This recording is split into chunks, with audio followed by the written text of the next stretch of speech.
Washington, D.C. And in the files of the Central Bureau, there is a story so strange in its implications that it defies ordinary classification. It is the story of a handful of people who, in the course of one desperate night, held back a wave of panic and pandemonium. It began after sundown, time 7:15, as Flight A Coast Patrol from Travis Field was returning to base. When the nightly Air Force transport pointed north toward Japan via the Great Circle route. While at sea, the Navy and Coast Guard maintained their usual round-the-clock vigil. And from the equator to the Arctic, the radar network swept the skies with eyes that never sleep. Time, 7:19. An unidentified object was picked up 200 miles southwest of Point Barrow, Alaska. 7:27. Unidentified object confirmed at Fairbanks, Alaska. Heading south-southeast, 170 degrees. Height, 75,000 feet. Estimated speed, 5,000 miles per hour. White warning. 7:39. Unidentified object 200 miles due west of Vancouver, British Columbia. Course 170 degrees. Height 60,000 feet. Estimated speed down to 3,600 miles per hour. Yellow warning. 7:54. First interceptor flight airborne. Point of interception, 80 miles due west of San Francisco, California. 7:55. Unidentified object past point of interception. Red warning. 8:11. Morro Bay, California. Height, 50,000 feet. Estimated speed, 2,000 miles per hour. 8:15. Santa Monica, California. Height, 10,000 feet. Speed, 1,200 miles per hour. 8:18. All traces of unidentified object gone. Red warning lifted. By 8:25 at the Los Angeles branch of the Communications Commission, reports of strong interference with radio and television reception began to pour in from the beach area. The monitors went to work immediately. Mobile units were ordered to converge on the vicinity of the disturbance. Pinpoint direction-finding devices began to trace the trouble to its source.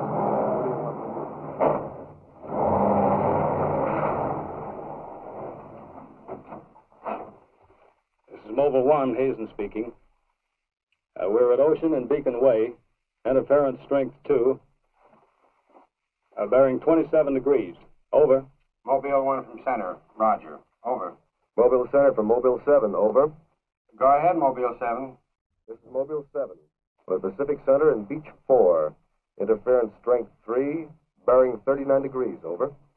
This is Mobile Center. Roger. Stand by. Mobile 1 and Mobile 7. From Mobile Center. Point of interception estimated 3 miles north of surf. Repeat, 3 miles north of surf. Acknowledge. This is Mobile 7. Roger. Mobile 1, roger. Mobile 7. Roger. We're going out. Okay, Charlie, let's get moving.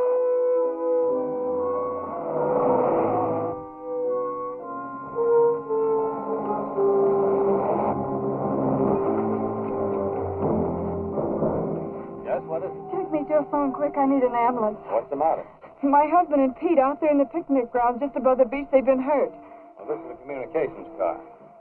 I'll phone it in from here. I'm Mobile 1 to Central, over. Did you make that out, Charlie? Not a word. I'm Mobile 1 to Central. I can't reach you. Repeat. They must be getting us all right. I'm Mobile 1 to Central. Have an ambulance sent to beach at surf. Emergency. 2 men hurt. Acknowledge. Roger and out.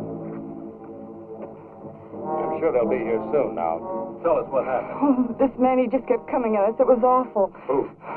I don't know. He was wearing a suit like a diver. Hurry, please. They're hurt. Charlie, you better wait here. I'll go down and take a look.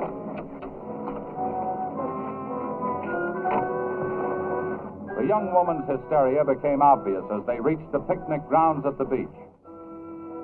There was no sign of the mysterious intruder, and little could be done for her husband and their friend until the ambulance arrived.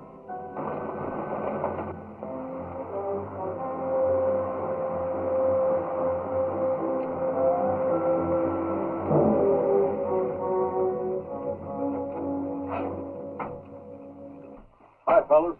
How are you doing? Oh, we're just taking another reading now. What happened down there? The police took the girl and one of the guys to the station. What about the other one? Well, he's on the way to the morgue. That was her husband. You're right on the button, Charlie. 44.7. Report back to Central if you find anything else. Charlie, grab that portable and check the beach, will you? Got it right here. I'll pick you up right here in about an hour. Where are you going? Police asked me to drop by the station and sign a report. I'll see you later. If you don't, you know where to look for the body.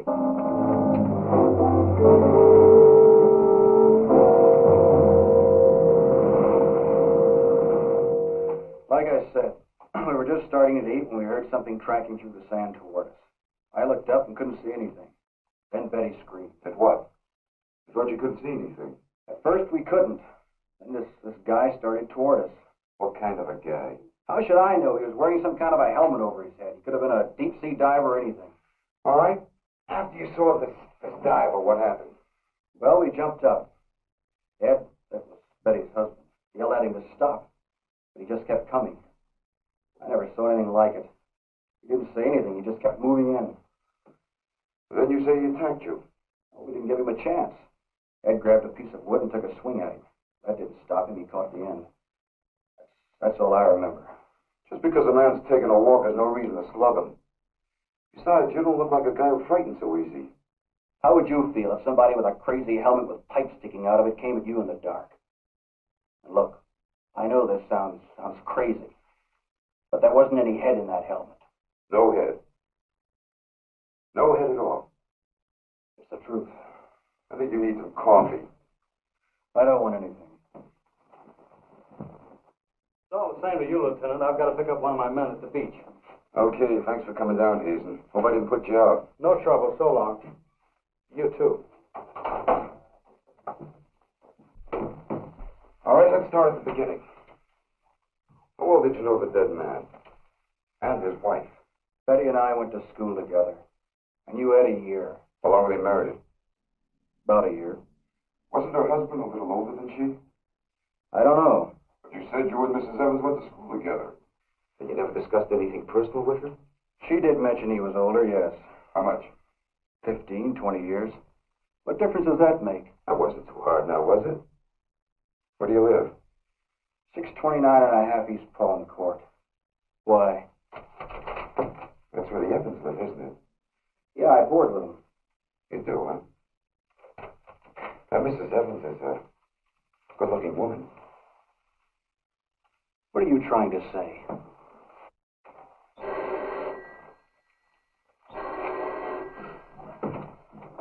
Lieutenant Bowers. Where? Yeah, I got it. I'll leave right away. Ain't been enough murder. Near the beach. Keep an eye on this guy until I get back. What are you doing? You'll stay right where you are. At least until Mrs. Evans feels well enough to talk. What do you want from her? Oh, I just want to see if your story checks with hers. After all, you went to school together, remember?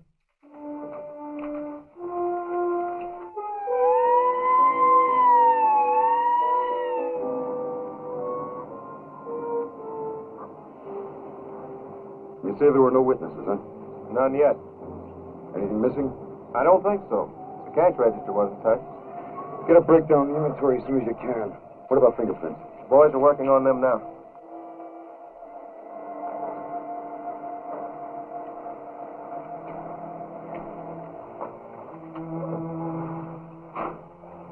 Sorry I'm late. What kept you so long? The lieutenant asked me to hang around a while. Well, what's the score? Looks like one of those things. Pretty girl, older husband, young boarder. Kid claims some guy without a head knocked the old man off. You don't say. Anything else? Yeah, he had a diver's outfit with horns. No. He's going to have to do better than that. How are we doing? I took a reading about 10 minutes ago. The radiation is going out with the tide. What about the radio phone? It's working fine again. I just got a call from Central. They said Mobile 7 picked up some new trouble northeast of here. Here we go again. Hop in.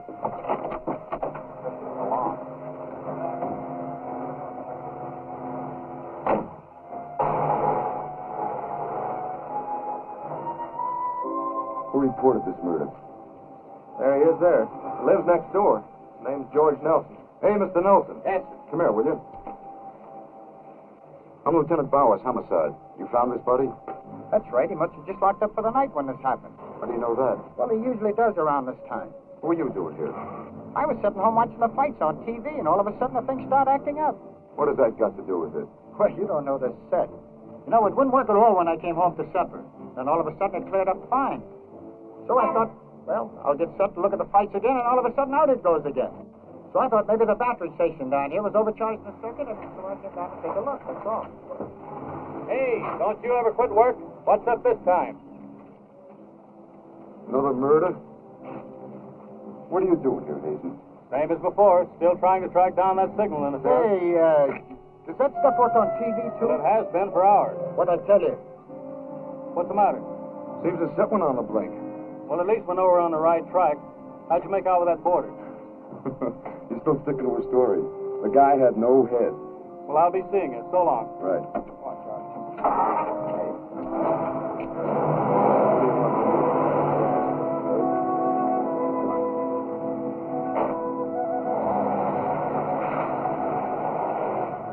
And so the communications team resumed its mission to track the mysterious interference to its source. Via accurate readings taken at regular intervals by stationary and mobile units, it was determined that the disturbance was moving in a northeasterly direction. By 10:34, Mobile Center had pinpointed the disturbance at the edge of the Huntington oil fields. Units 1 and 7 were instructed to close in.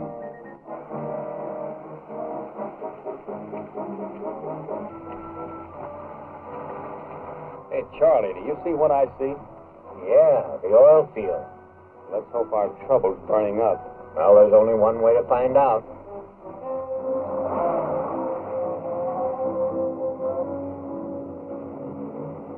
Look, Sarge. 2 murders and an explosion in one precinct is big news. Now, come on, you can't pin it all on the young boarder. Or can you? Very funny. Yeah? I'm Hazen of the Communications Commission. Oh, the lieutenant's waiting for you. Thank you. Where's the wheel? You heard the man, Communications Commission. Tommy, this kind of interference happens very often. Never anything like this. It's on the move all the time. Means some harm with a transmitter in the car. It's not a transmitter. We don't get a definite disturbance, just interference. And you have no idea of what it is, huh? Not yet. How are you making out? Not so good. You were here when I questioned that boy about the murder at the beach. Get anything more out of it? Yeah. Come on with me. You might want to see this.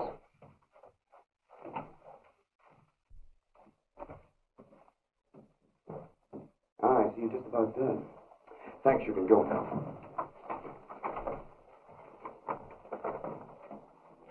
Are you sure this is what the man looks like?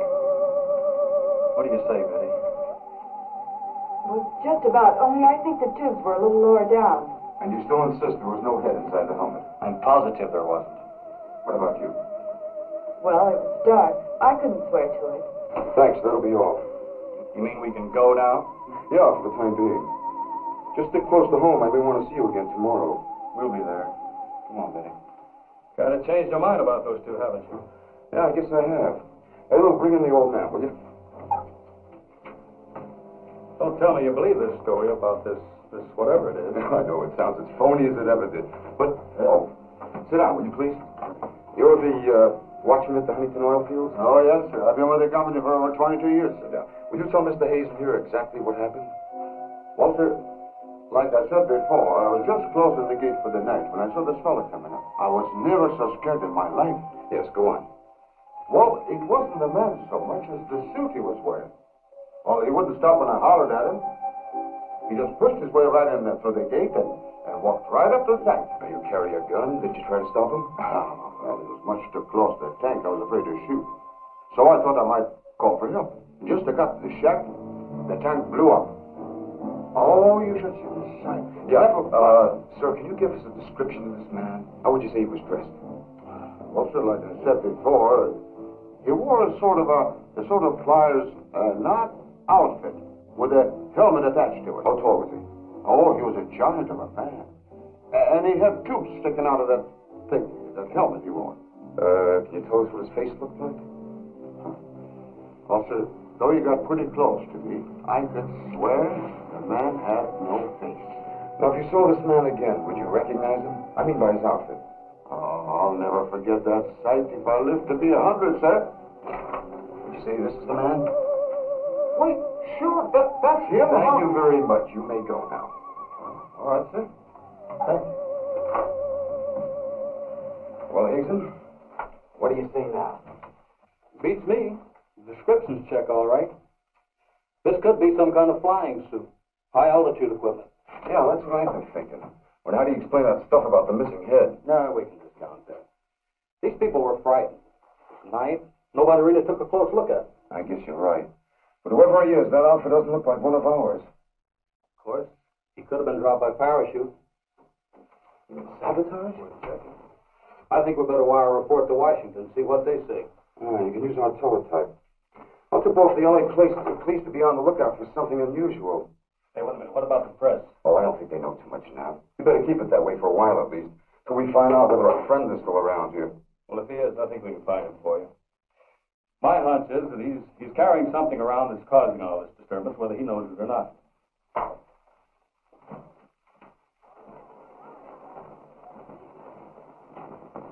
Yeah. Kill that page one lead. They let the boarder and the girl go. How do I know? Maybe the lieutenant thinks that the guy in a flying suit knocked off the husband. Nah. No, not a chance. Not a chance of an exclusive on that picture. They're making a blanket release in the morning. Oh, there's a guy from the Communications Commission in there now. Yeah, I'll call you back later if there's anything new. Okay.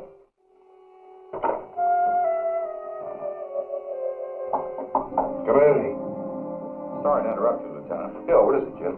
There's a teletype cam for you. Oh, thanks, Jim. We're waiting for it. That was fast. Well, here's our answer. Looks like they never sleep in Washington. Says to contact a Major Andrews, care of Dr. Wyatt, director of the Griffith Institute. It's kind of late. Man, I'll give him a call. While you're at it, I'll go out the car and check in with Central. Okay.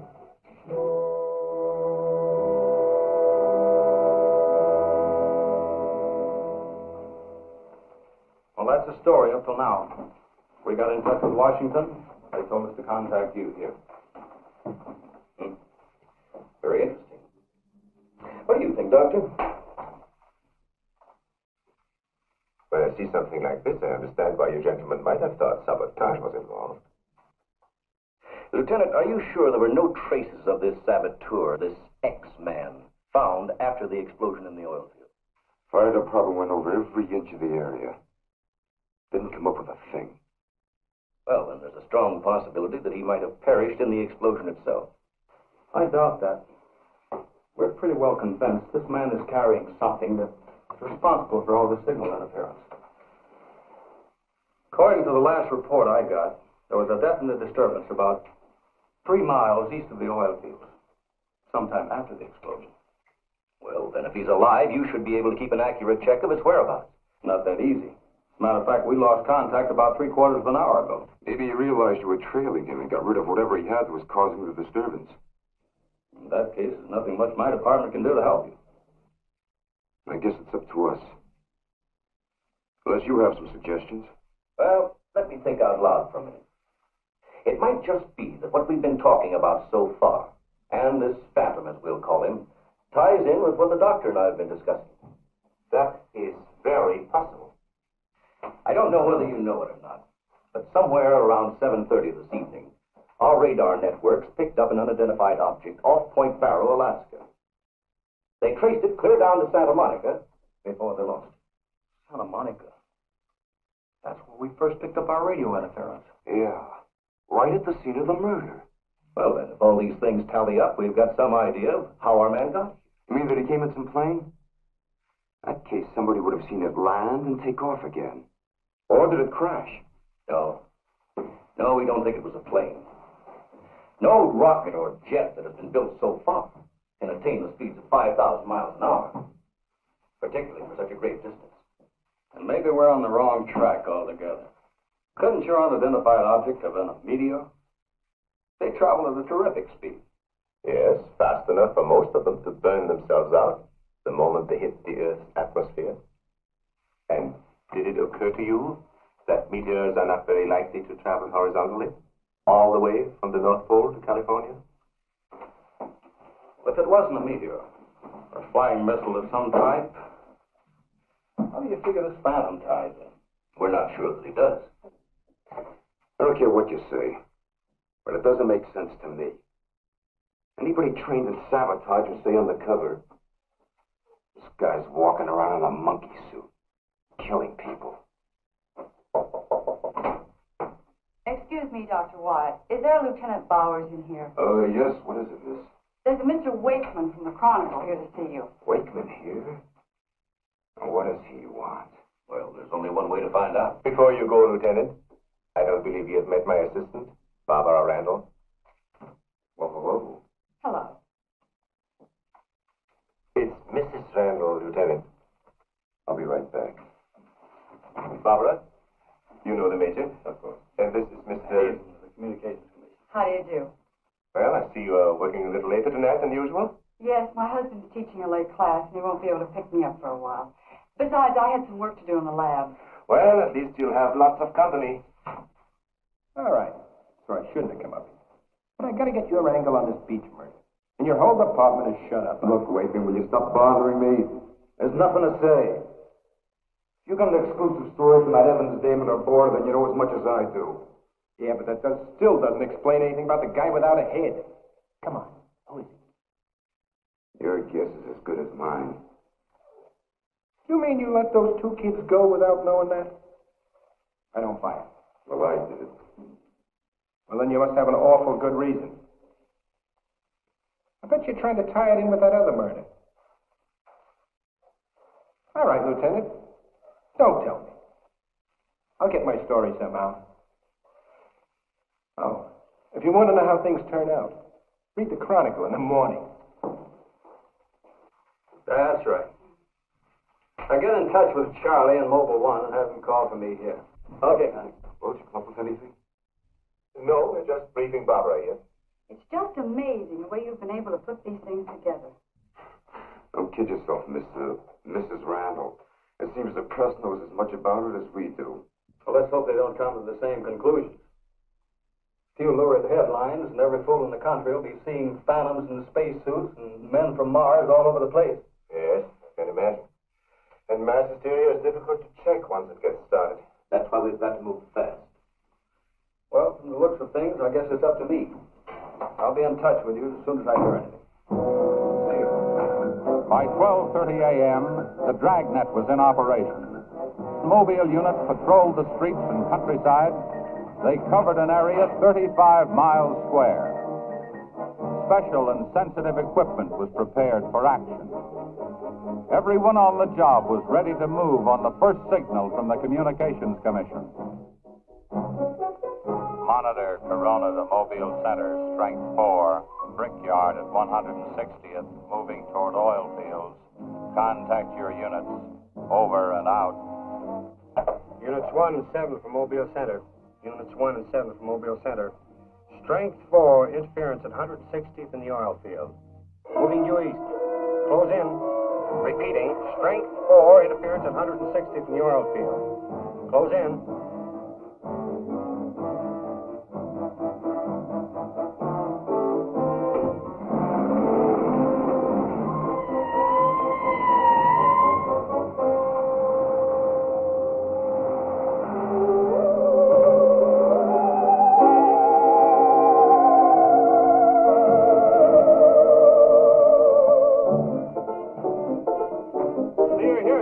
Just got here, trying to set this up.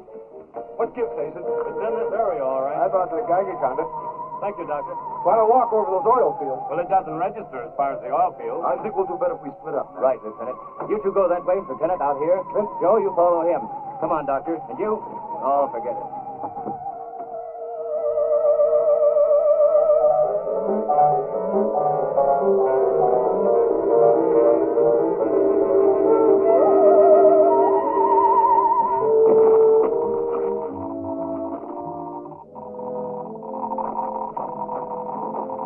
Hey, look at this. Yeah, points this way. Hey, Joe. Joe.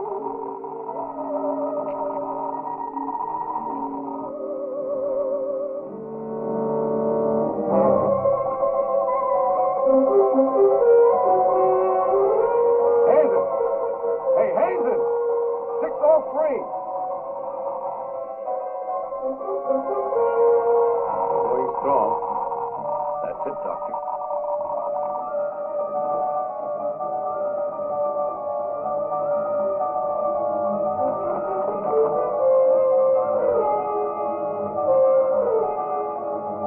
It's leading this way. Come on.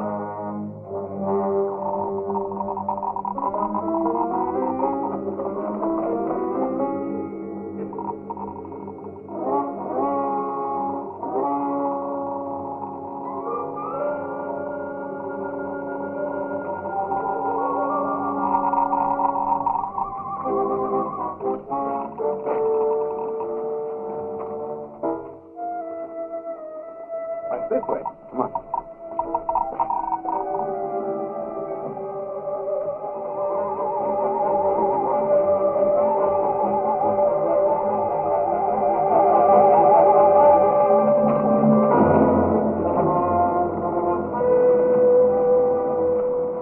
Come on.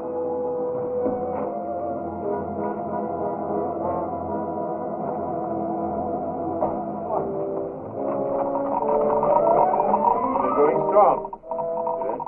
That's right. Checks with me. Sure does. He's here. We saw him. There he goes. Come on. Fritz. Gotta be around here somewhere. Yeah, we gotta get up the roof. Fritz, go get a ladder. Hey, go! Let's cut him off! Come on. Around here.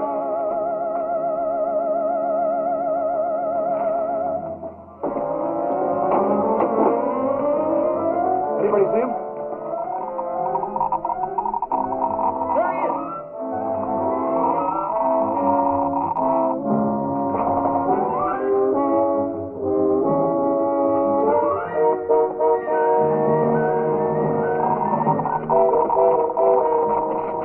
Got him now. We'll give you 10 seconds to come out of there, starting now. 1, 2, 3, 4, 5, 6, 7, 8, 9, 10. We're going in. Up to you guys, cover the door. Come on.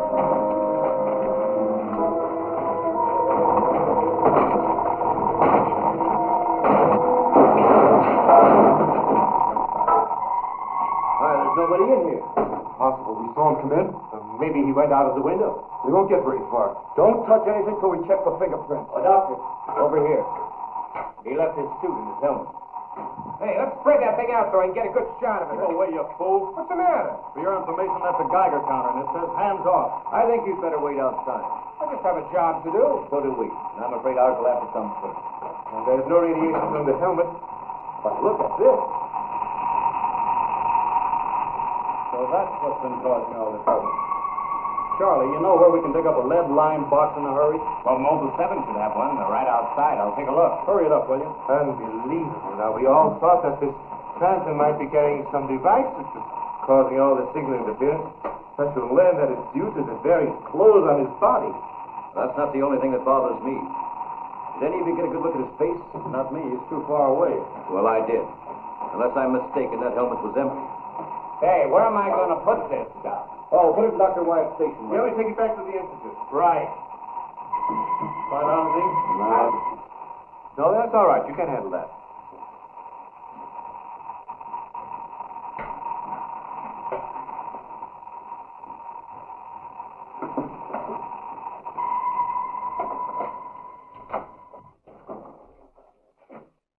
Any luck? Not a sign of him. Boys are still searching the ground. For what? Nobody knows what he looks like without that outfit. I'll bet on that, Major. Reporter got a flash picture of him, and I just happened to borrow that film. It's on its way to headquarters right now to be developed. Good. Send us a print as soon as you can. Sure. Lieutenant, are you sure you don't want to come with us? We want to make a few tests at the lab. I'd like to, Doctor. Would you know the situation? I gotta get that guy. Let me know how you make out, will you? Yeah, we'll do that, sure.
Just on our way home and we saw you drive in. Good evening, Barbara. Hello, Bill. I see we got here just in time. Anything new?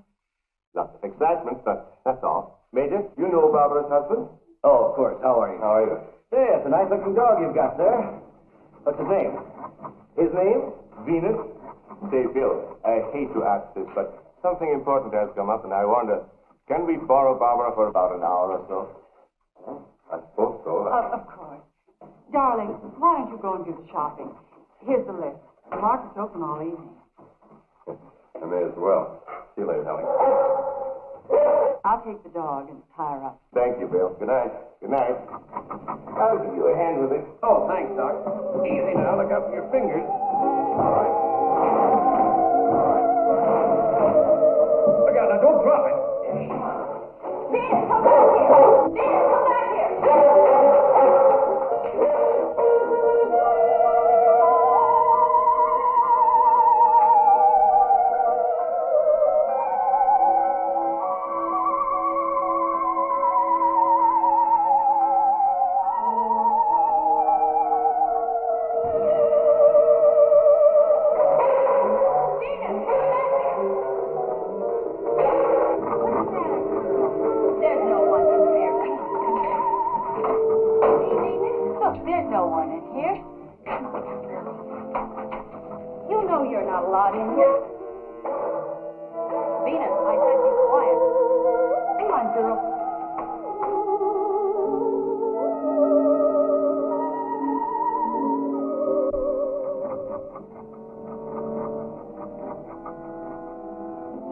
Right here, Venus, and I don't want to hear one sound of it.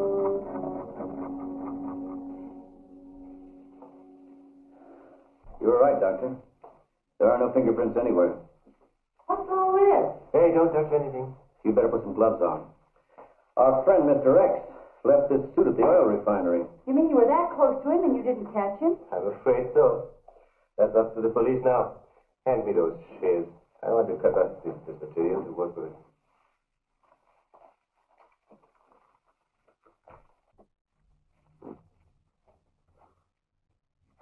Hey, you better have those sharpened. But I just bought them. Well, Here, try this knife.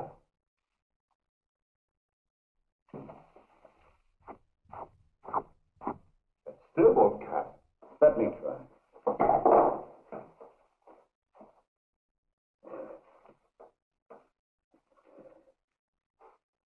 This stuff is tougher than nylon. Why don't I try it over a Bunsen burner?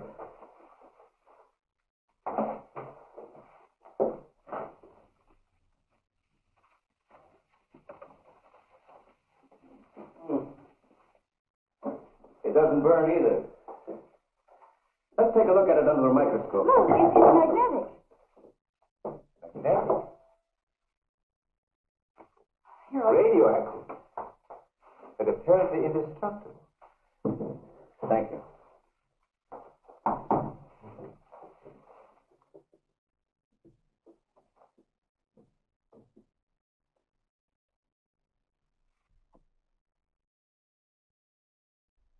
What's the matter?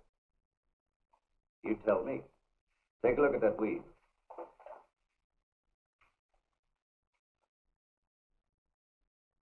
What weed? There is none.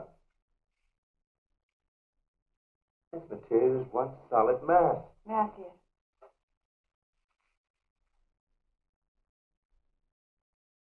Oh, you're right. It must be some sort of plastic. No. I'd say it's a metallic substance of some kind. Well, I've seen a lot of interesting alloys, but never anything like this. Let's try an acid test. All right. Go ahead.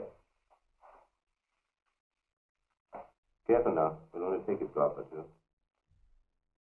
Repels acid like a raincoat repels water.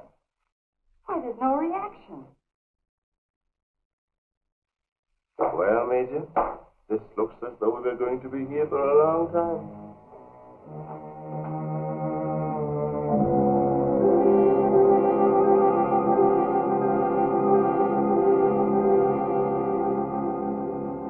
Now we have it. The helmet is not radioactive. The suit is. There is no doubt. This spacesuit is conditioned to function above 63,000 feet. The human blood would boil, resulting in the body expanding to twice its size. And death, of course. I know. And it must withstand pressure and counterpressure. Also, it must be so supercharged it can function in thin atmosphere. Now, let's see what it is that is left in its breathing apparatus. Well, how are you doing? The gas in the helmet tank breaks down to 11% methane. Ordinary marsh gas? What's the rest of the formula? Oh, that's where I'm stuck. I can't figure it out. It just doesn't respond to any of the usual tests. Well, how could anyone exist on that combination of gases? You and I couldn't. But apparently someone can. Oh, Doctor, are you trying to say that our X-Man doesn't breathe oxygen and hasn't the metabolism of a normal human? I really don't know. From what we've seen, he has some physical characteristics which make him appear human. But added to them is this fabulous radioactivity that none of us could stand. I am puzzled.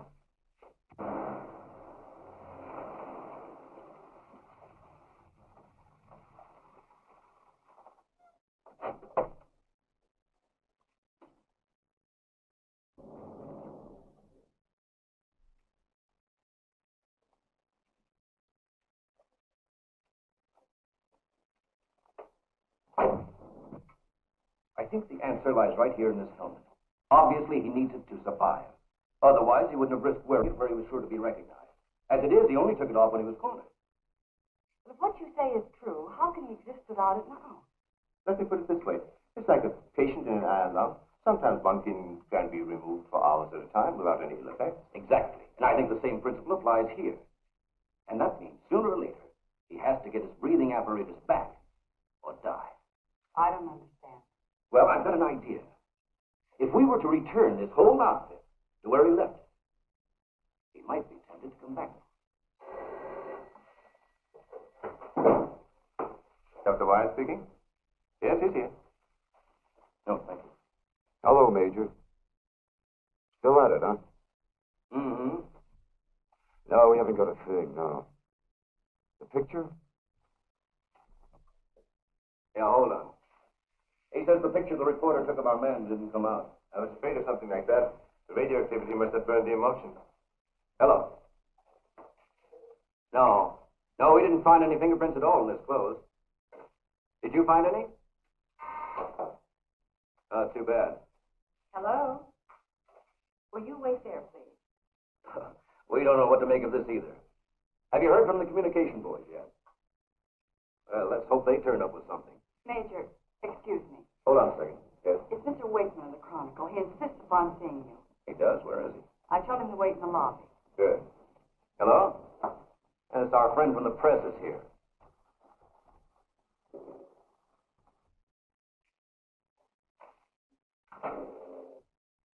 Don't worry, I wouldn't dare let anyone in on anything. At least not till we get something concrete. Right. All right, I'll see you later. Well, I guess I'd better see this newspaper man. Want to come along, Doctor? I think I will.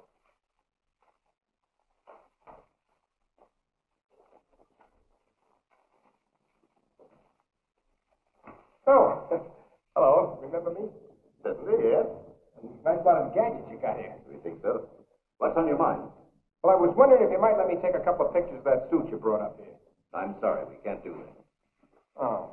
Well, now, look, I got a wonderful picture of the guy running in the shack, and the lieutenant stuck his nose in my business, and what do I get? A blank.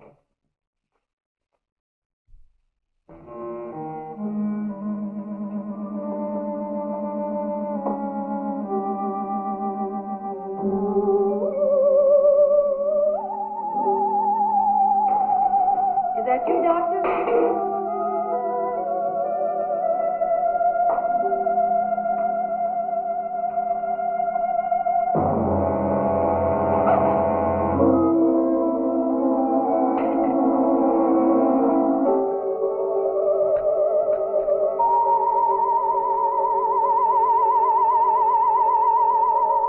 Well, you must have some lead on this guy, otherwise you wouldn't have brought that suit up here. Well, let's just say we were curious.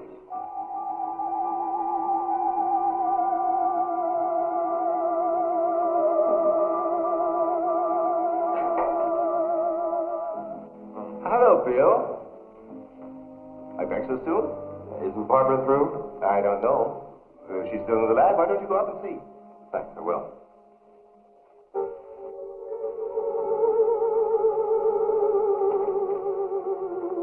Barbara? Barbara, are you in there? Bill, listen to me. I'm not alone. Someone is in here with me. I can't see him. He locked the door and has the key. I'll break the door down. No, Bill, don't, please. You better get help. You mean I've come all the way up here for nothing? I'm afraid so. Good night. Yes. Good night, Mr. Wakeman. Good night.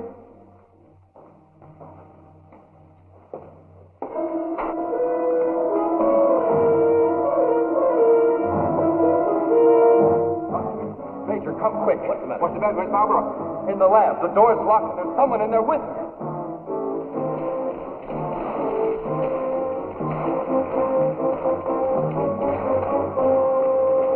I thought you said the door was locked. It was. She's gone. Oh, come to the main entrance. That's the only way anybody could leave. I will. Well, in that case, we would have seen her on her way up. Well, then she must still be in the building. We'd better split up. I'll take the roof. Barbara! Barbara! Barbara! Barbara!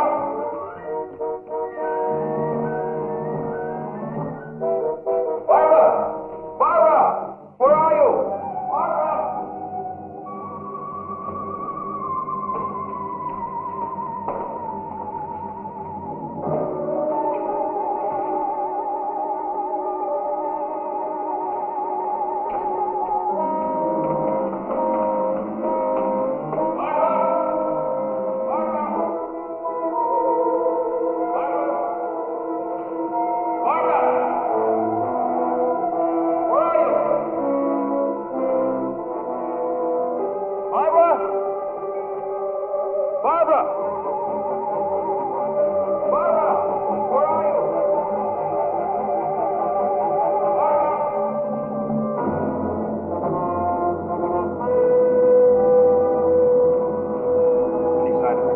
Not yet? She must be around here someplace. Now, you stay here. Watch the main entrance. And I'll check the basement. All right.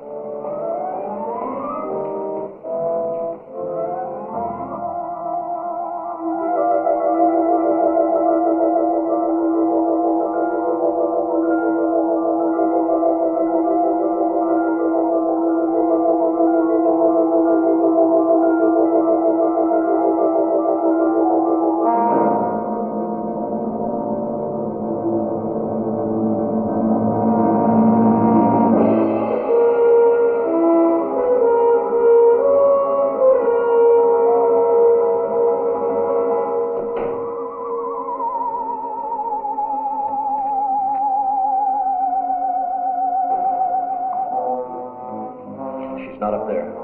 Where's the doctor? He went down to the basement. Here he comes. You didn't find her? No.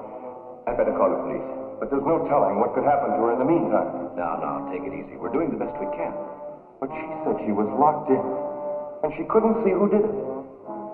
Can you explain that? No. Not yet.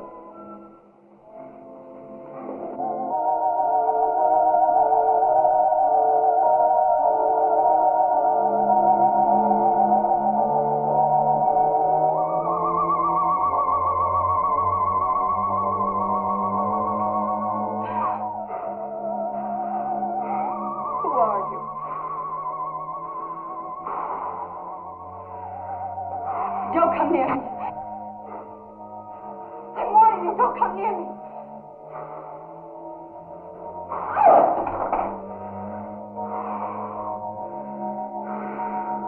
Don't!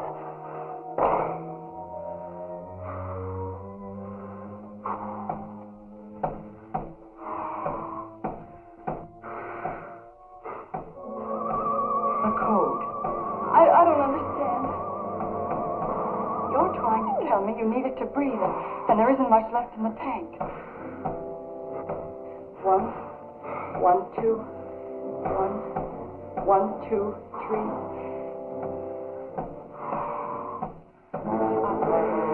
I'll write it down.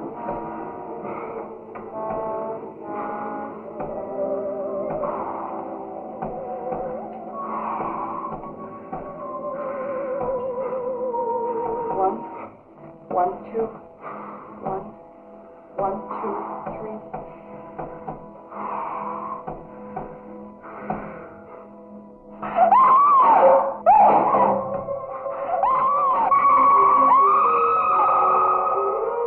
In the lab.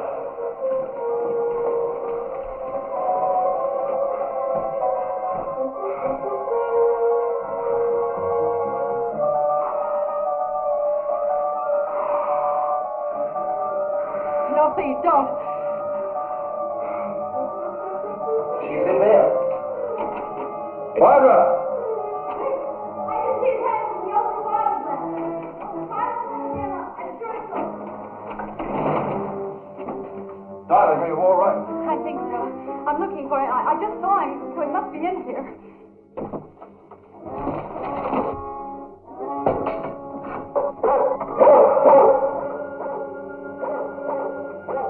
Steady feet to the ground. He would be killed. I better go.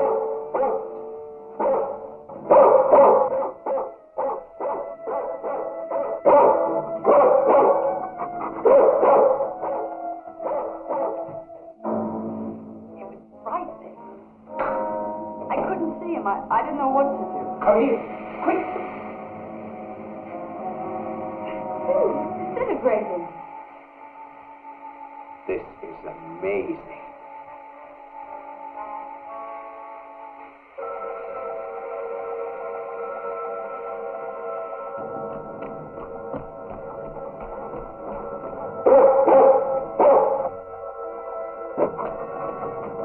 Now, quiet down, Venus. Quiet down.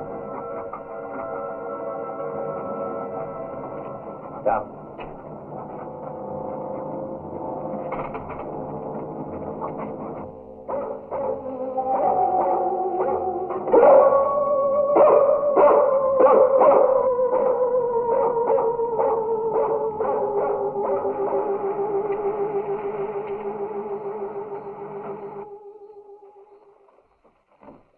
Mobile Center for Mobile 1, come in, please.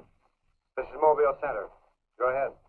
Get hold of Major Andrews or Dr. Wyatt at the Institute. I want to talk to either one of them. I will do. Stand by, Mobile 1. Dr. Wyatt speaking. Oh, yes, Mr. Hayden.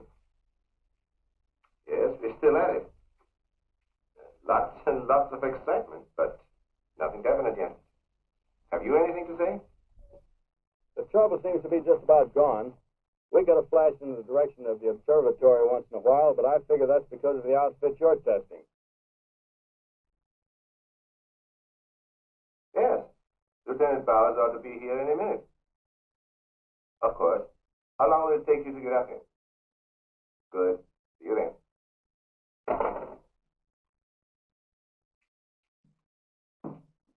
Thank you, gentlemen. Put it down here, please. Barbara, bring that cord in over there. Now you're going to see. I have to resort to ultraviolet light in order to show you what little there is left of the spacesuit.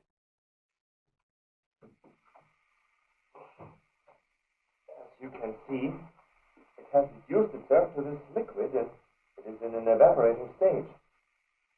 The helmet is in the lab and still intact.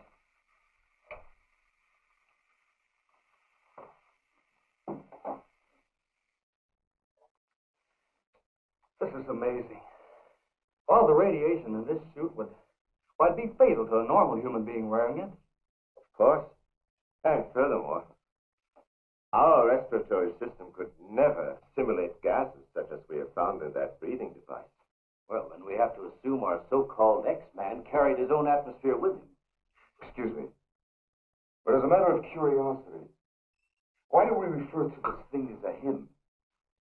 I thought it was invisible. Under normal conditions, yes. Yet, Mrs. Randall did see the imprint of a large foot and a masculine hand under ultraviolet light. How do you explain that? I don't know, but the human body is composed of various elements with a carbon base and coal. Yes. Now, suppose we maintain the same chemical composition in the body of the X-Man, but substitute silica for carbon. Silica, that's glass. Exactly. Now, it is possible that the body with such a base, if it were subjected to an atmosphere foreign to its origin, might appear invisible to our eyes. Are you trying to say, Doctor, that we're not dealing with a human being? I didn't say that. On the contrary, all the evidence points in the opposite direction. Toward a superhuman with an intelligence far superior to our own. How can you tell? First of all, Mrs. Randall saw that he has a hand with digits like our own fingers and a thumb opposing. That alone is a sign of intelligence. And he comes from a civilization that has developed adequate space transportation to enable him to travel to Earth. We have nothing yet that can reach even another planet in our own solar system. That could account for the unidentified objects picked up by radar a few hours ago. My theory is that the spaceship, or whatever it was that he came in, operated on the principle of magnetic rather than atomic propulsion, and that somewhere in the outer limits met with a condition where the Earth's gravity pulled it down and it fell into the ocean, and that he managed to save his life and reach shore. You really can pick up any type of communications interference, no matter how weak the signal may be. Sure thing. We were on his trail from the minute he left the beach. I never knew you carried such sensitive instruments in your car.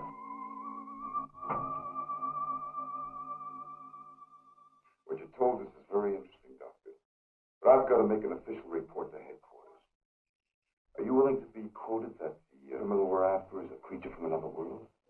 All I can say is, we know that our Earth is not the only planet capable of sustaining life in one form or another. You can quote that. All I've got to go by is some footprints in a hand. That isn't much. No fingerprints, no description, no nothing. And we're after a killer. Has it occurred to you that our X-Man has no apparent motivation for his acts, and might therefore not be an intentional criminal at all? You have a point there. Hey, wait a minute. Come to think of it, the young boarder we suspected, he did say that the girl's husband threw the first punch. So? So that could have been enough to provoke the strange creature. And the same could have happened with the second murder. Sure. What about the fire in the oil fields? Evidently, our man sensed the presence of some gases, which he thought might be utilized in his breathing apparatus. Yeah, that could account for his presence at the oil refineries, where something went wrong, causing the explosion. Too bad he got wise to us and took off his uniform, or we'd have been able to catch up with him by now.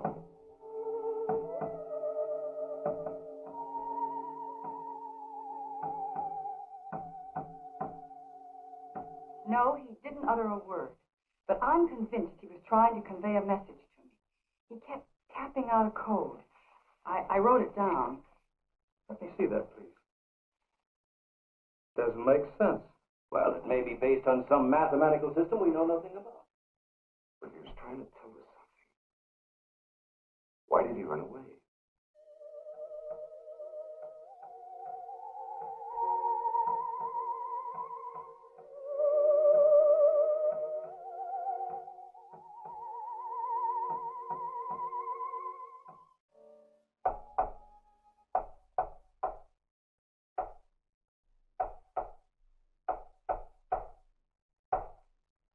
What do you think of that? Huh. Jason must be crazy sending out stuff like that. I guess so. Let's try and get a hold of him. Yeah. Mobile 1 from Mobile Center. Come in, please. Mobile 1 from Mobile Center. Come in, please. Mobile 1 from Mobile Center. Come in, please. Hey, that's Central calling.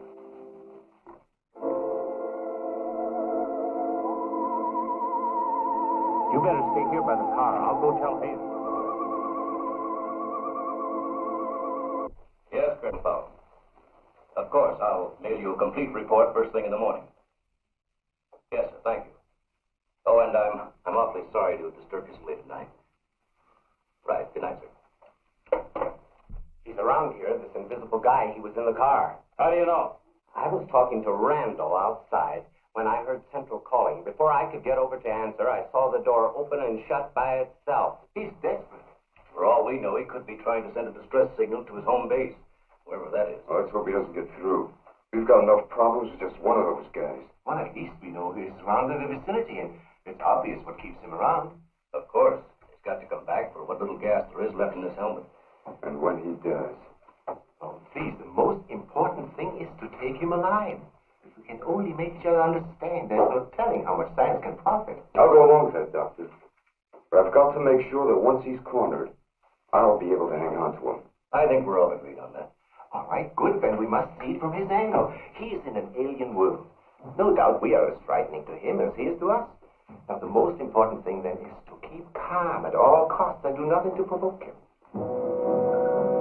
Immediately, a simple plan to trap the Phantom went into operation. All obstacles to his entry were removed. To erase any possible suspicion, the doors were left unguarded, and inconspicuous electric eye equipment was set up.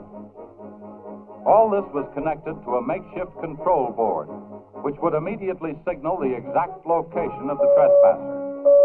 Now, there was nothing to do but wait. The one road leading to the Institute was blocked off to make certain no outsider would upset the plans or interfere in any way. What's the big idea? Sorry, nobody's allowed through here. Who says so? Lieutenant Bauer's orders. Oh, is he up there? He might be. Well, you get word to him that Joe Wakeman of the Chronicle is here. Sorry, Bud, I can't leave. Oh, what about them over there? Hey, you over there. Me? Yeah. Aren't you the guy from the communications outfit? Didn't I see you down at the oil fields a couple hours ago? What of it? You got anything to do with this? Well, you'll have to ask Lieutenant Bowers about that. How can I if he won't see me? That's a good question.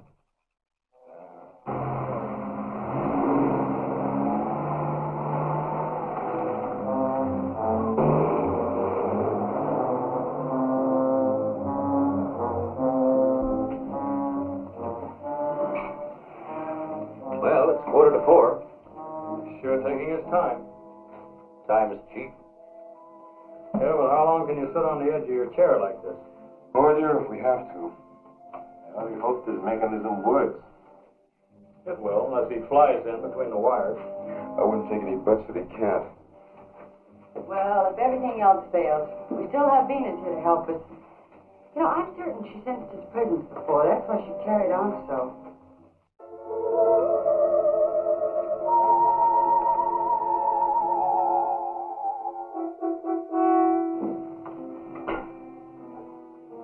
What's the matter, Lieutenant? Is this thing getting you? Oh, no. I'm just thinking about public reaction to all this. I'll give something to the press by morning.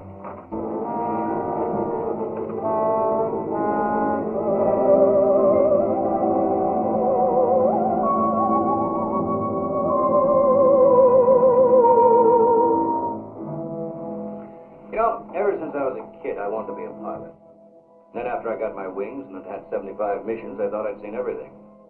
Now, after all this, I know I haven't seen anything. He's here. The back entrance. Let's head him off. Remember, now, take it easy. One back.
Trying to do? Well, it's the reporter. Yeah, it sure is.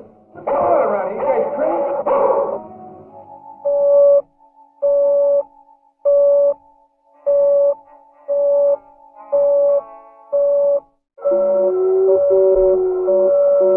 How'd you get in here?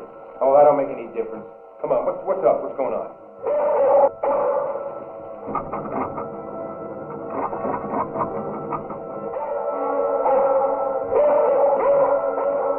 Lieutenant, you better tell him.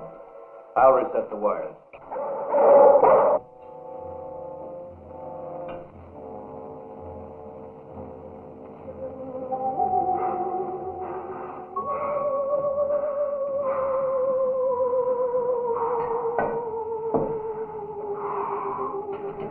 Don't be afraid. We want you to live. Don't you understand? Can't you speak? Can't you say something, anything, in any language?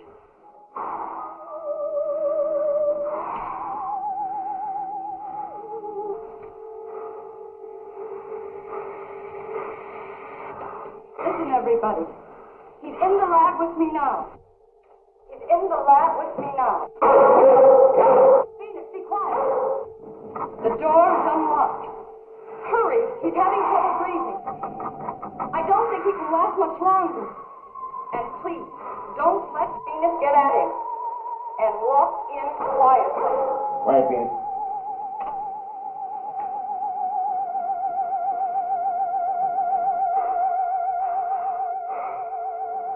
It's unbelievable.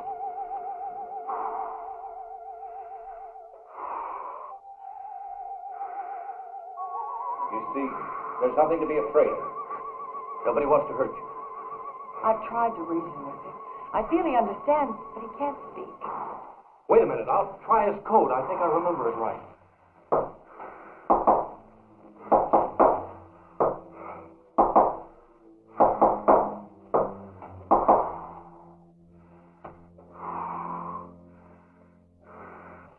Better plug in the ultraviolet light.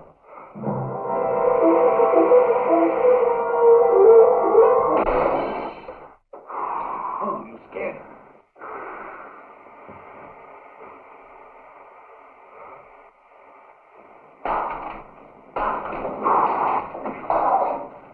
Look, there goes Venus.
Close the dome. The switch is over there.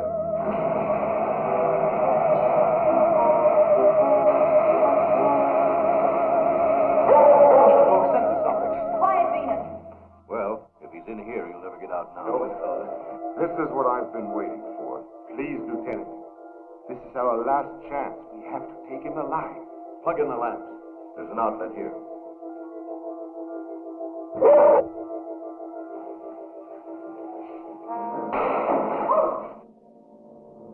He must be up there.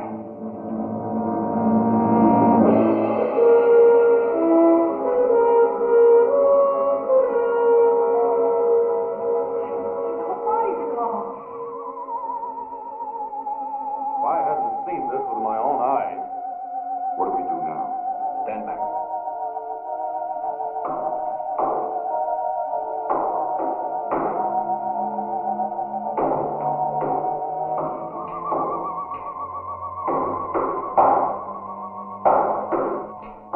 Amazing.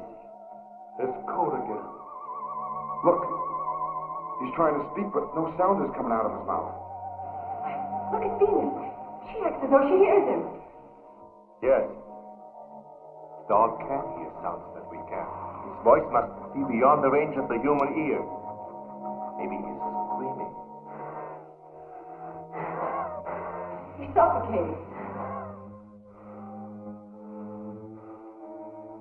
The blow, it's almost gone.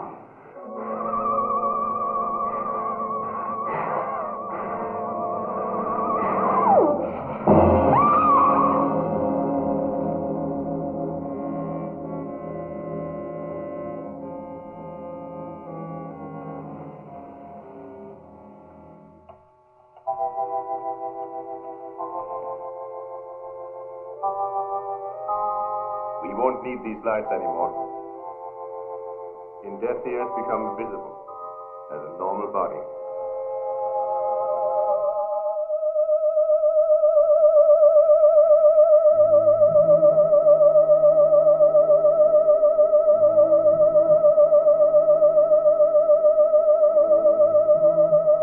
Look.